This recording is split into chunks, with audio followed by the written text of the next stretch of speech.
Sehingga ketika kita melihat orang tadi dengan mata langsung, terus orang mengatakan kamu katakan tidak ada orangnya, nanti saya rubah kopi ini yang tadinya hitam menjadi warna merah, tetap tidak bisa dirubah keyakinan bahwa dia pernah melihat orang itu, meskipun dengan iming-iming hal-hal yang lain.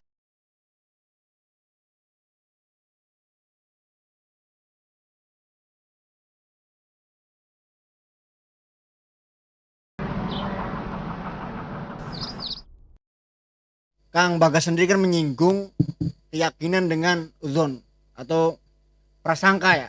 Nah, kira-kira itu perbedaan antara keyakinan dengan uzon itu sendiri gimana itu, Kang?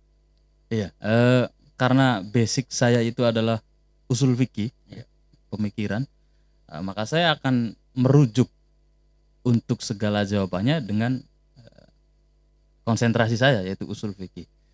Keyakinan itu dalam usul fikih adalah i'tiqadun jazim, jadi sebuah kepastian yang sangat-sangat kuat, yang dia itu layak kebalut taghayyur, yang dia itu tidak mungkin bisa berubah dengan segala kemungkinan-kemungkinan tadi. Nah, kalau zon itu dia hanya sebatas dugaan, tapi dia itu yang ihtimal yang qawi, ihtimal yang rajih. Jadi dia menduga kemungkinan, tapi kemungkinan ini lebih unggul dibanding yang dia tidak duga. Jadi contohnya dia menduga ada orang atau tidak ada orang. Kalau dia itu menduga ada orang karena ada sandalnya, atau karena ada mobilnya, atau karena ada suaranya, nah itu mungkin menjadi sebuah dugaan. Zon, yaitu hanya sebatas 70%. Kenapa nggak menjadi sampai di level keyakinan?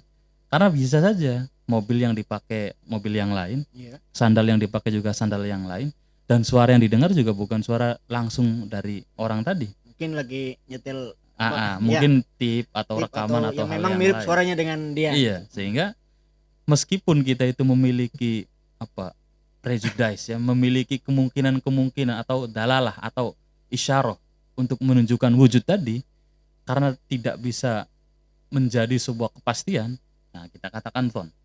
Tapi kalau keyakinan itu adalah kita melihat langsung dengan mata langsung, sehingga ketika kita melihat orang tadi dengan mata langsung, terus orang mengatakan kamu katakan tidak ada orangnya, nanti saya rubah kopi ini yang tadinya hitam menjadi warna merah, tetap tidak bisa dirubah keyakinan bahwa dia pernah melihat orang itu, meskipun dengan iming-iming hal-hal yang lain. Hal yang memang menguntungkan bagi dirinya sendiri. Iya, itu adalah sebuah kepastian. Jadi kepastian adalah sebuah i'tiqadun jazim dulu ya, sebuah kepastian yang sangat-sangat kuat sekali, yang tidak mungkin dirubah oleh siapapun dengan segala kemungkinan apapun. Itu menjadi sebuah keyakinan. Sehingga kebenaran yang ditimbulkan dari keyakinan ini adalah sebuah kebenaran yang pasti atau kebenaran yang final.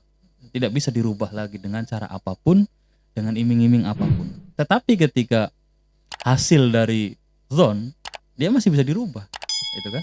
Karena dia belum menunjukkan ke persentase yang akhir. Dia masih proses. Oh mungkin, sehingga disinilah antara yakin dengan zon itu memiliki konsekuensi hukum yang berbeda, gitu kan? Zon itu kalau lebih dikembangkan lagi nanti dia masuk pada pembahasan hukum-hukum fikih. Sedangkan keyakinan dia masuk pada pembahasan hukum-hukum akidah. Sehingga orang tidak mungkin dia memiliki keyakinan akidahnya tetapi dia masih ragu. Bener nggak ya? Nah itu tidak dianggap sama sekali. Tapi kalau dalam fikih yang penting dia itu, udahlah ginilah, kemungkinan apapun sih itu nantilah kebelakangan. Nah itu bisa dijadikan sebagai hukum. Nah itu perbedaan dari sisi ilmu gitu ya. Nah, dari sisi berpikir mungkin lebih jelas lagi antara keyakinan dengan dugaan, spekulasi gitu kan. Mungkin keyakinan itu bersumber dari sumber-sumber wujud secara faktual dan datanya juga ada, tapi zon itu tidak memakai data dan tidak memakai fakta, hanya memakai khayalat, memakai asumsi. Nah, gitu. Karena sangat banyak sekali kaum filosofis yang ditolak oleh Imam Al-Ghazali gitu kan, sehingga Imam Ghazali ini benar-benar dikatakan sebagai hujjatul Islam atau jubirnya agama Islam, sehingga mewakili gitu ya, mewakili benar-benar dari sudut pandang Islam.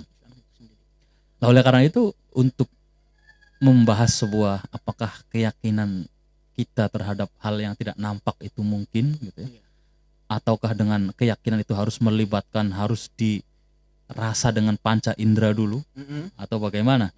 Nah di sini saya membahas bahwa justru keyakinan itu pertama berpikir itu merupakan sebuah saving the phenomena gitu ya. Jadi bagaimana manusia itu menang